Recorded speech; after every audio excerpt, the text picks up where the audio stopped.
m'appelle Grégoire Lotte, j'ai 53 ans, je suis marié, j'ai 5 enfants, un petit enfant et une belle-fille charmante. On est sur l'exploitation depuis une vingtaine d'années. J'y ai un statut un petit peu particulier puisque je suis salarié de la structure, je la dirige depuis 2001.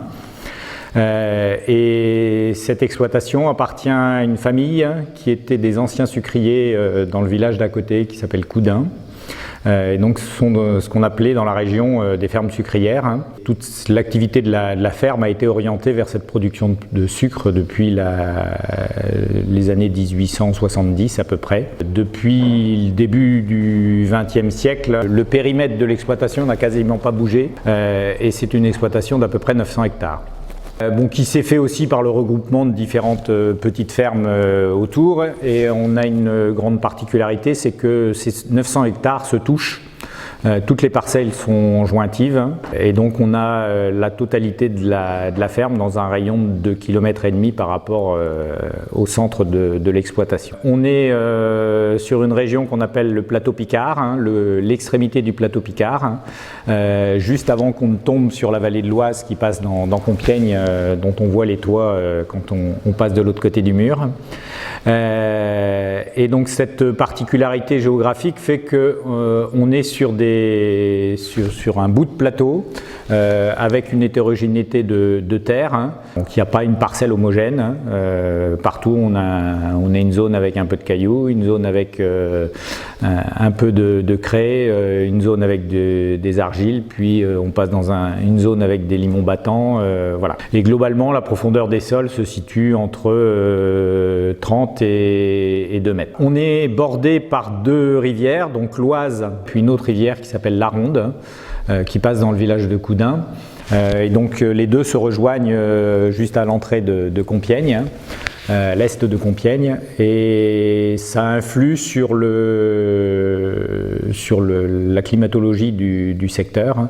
Et on est réputé pour être une ferme relativement sèche, avec une pluviométrie qui se situe autour de 600 mm par an. L'exploitation a évolué un petit peu comme l'agriculture française au fil des années. L'élevage a disparu de la ferme en 1975. Les betteraves ont toujours une place très importante dans l'assolement. Sur les 45 dernières années, je pense que la betterave représentait un tiers de la surface, et avec des parcelles qui jusqu'au début des années 2000 recevaient blé betterave, blé betterave, blé betterave, blé betterave, avec inévitablement des petites complications, présence de nématodes notamment. Moi quand je suis arrivé, il y avait 300 hectares de betteraves. On est descendu à un palier de 260 avec les gains génétiques qui nous ont permis de réduire un petit peu les surfaces en gardant à peu près la même production. Et puis ensuite il y a eu un choix en 2017 en accord avec nos sucriers de réduire cette quantité. On est descendu à 220 hectares et puis dernièrement, depuis cette année, on ne cultive plus que 130 hectares de betteraves qui représentent encore 15% de la surface et qui me semble une proportion beaucoup plus raisonnable que ce que ça n'avait été les années précédentes.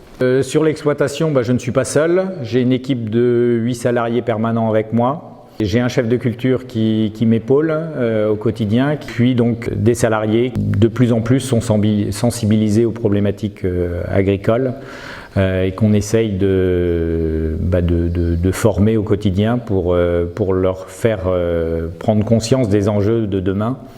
Et notamment de la vie de nos sols pour le bien de nos productions. Donc moi je suis arrivé en 2000, j'avais eu un parcours, j'ai une formation d'ingénieur agricole et j'ai exercé pendant 7-8 ans dans une concession de matériel agricole en tant que directeur technique. Et j'ai eu à cette occasion la chance de pouvoir rencontrer beaucoup d'agriculteurs et notamment beaucoup qui pratiquaient à cette époque-là le bas volume et la réduction de phyto. Et ça a fait tilt dans mon esprit en me disant tiens c'est vraiment intéressant. Et puis j'ai eu la chance de pouvoir venir gérer cette exploitation. Et donc depuis 2001, on est passé d'une agriculture, on va dire, intensive à une agriculture beaucoup plus végétale. Donc moi je suis arrivé en 2001, le temps de prendre en main l'exploitation. La première réflexion, c'était que mon objectif, c'était pas du tout d'être à la merci de nos intervenants extérieurs, coopératives, négoces et autres, et d'être un applicateur de produits, ça m'intéressait pas du tout. Et donc j'ai vraiment eu à cœur de rentrer dans le métier par ce biais-là, à essayer de comprendre comment tout ça fonctionnait, de par toutes les rencontres que j'avais pu avoir avant. Et donc très rapidement, j'ai acquis un appareil pour traiter l'eau. On travaille depuis 2004 avec de l'eau déminéralisée pour tous les traitements sur l'exploitation. Et puis rapidement on est passé au bas volume en 2005 avec un premier appareil de traitement bas volume, puis en 2007 un deuxième. Depuis ce temps-là, toutes les cultures sont traitées entre 30 et 40 litres hectare, avec les réductions de produits phyto qui allaient avec. Et globalement on a divisé la facture phyto par 3 sur la ferme. Dans le même temps, on a commencé à développer les engrais verts en interculture pour essayer de protéger ces sols qui étaient soumis à moult agressions avec les produits phyto, avec le labour profond, puisque quand je suis arrivé, les profondeurs de labour étaient de l'ordre de 30 à 35 cm.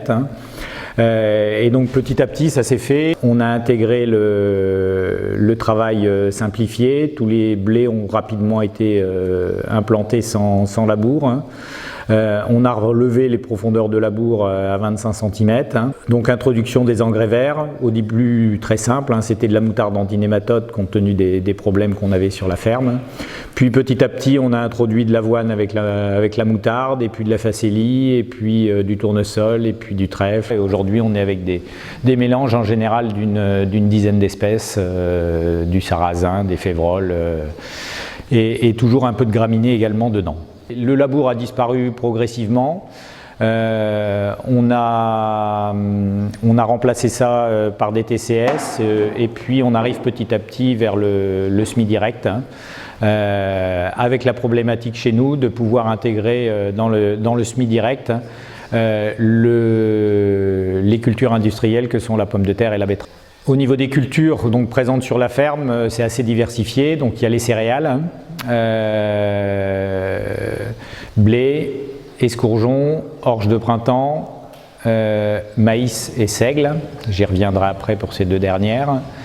Et puis donc betterave, pommes de terre féculière, pommes de terre chair ferme, pommes de terre industrielle, pommes de terre de consommation, le lin, les légumes avec des haricots verts, des pois de conserve.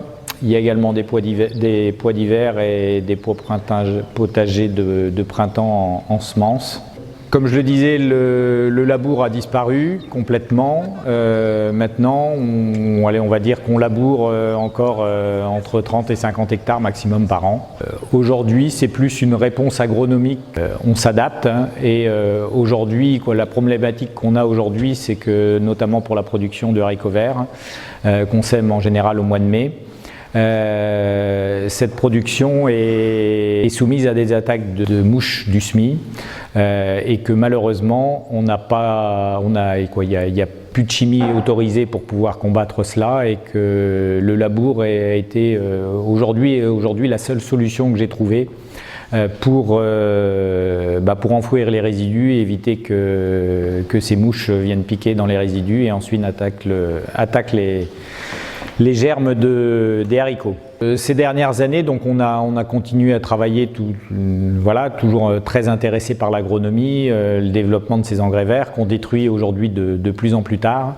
Et puis je me suis formé aussi à l'agriculture régénérative ces dernières années. On met en place petit à petit des nouvelles techniques avec du fraissage de surface pour détruire les engrais verts, orienter ces dégradations d'engrais verts avec des ferments. Et donc on est en train de finir l'installation d'une salle chaude pour produire nos propres ferments, et puis des bacs pour pouvoir produire des thés de compost pour aider et booster nos cultures et essayer de les garder dans un potentiel redox pH optimum pour éviter le développement des maladies. Voilà un petit peu résumé le parcours et l'évolution de cette exploitation. Et donc on essaye de plus en plus d'avoir une agriculture intensivement écologique en essayant de respecter nos sols le plus possible et de leur amener la nourriture nécessaire pour qu'on ait un bon fonctionnement de tous nos micro-organismes présents dont Sébastien va nous parler avec beaucoup plus de savoir et de connaissances que je ne peux en avoir encore.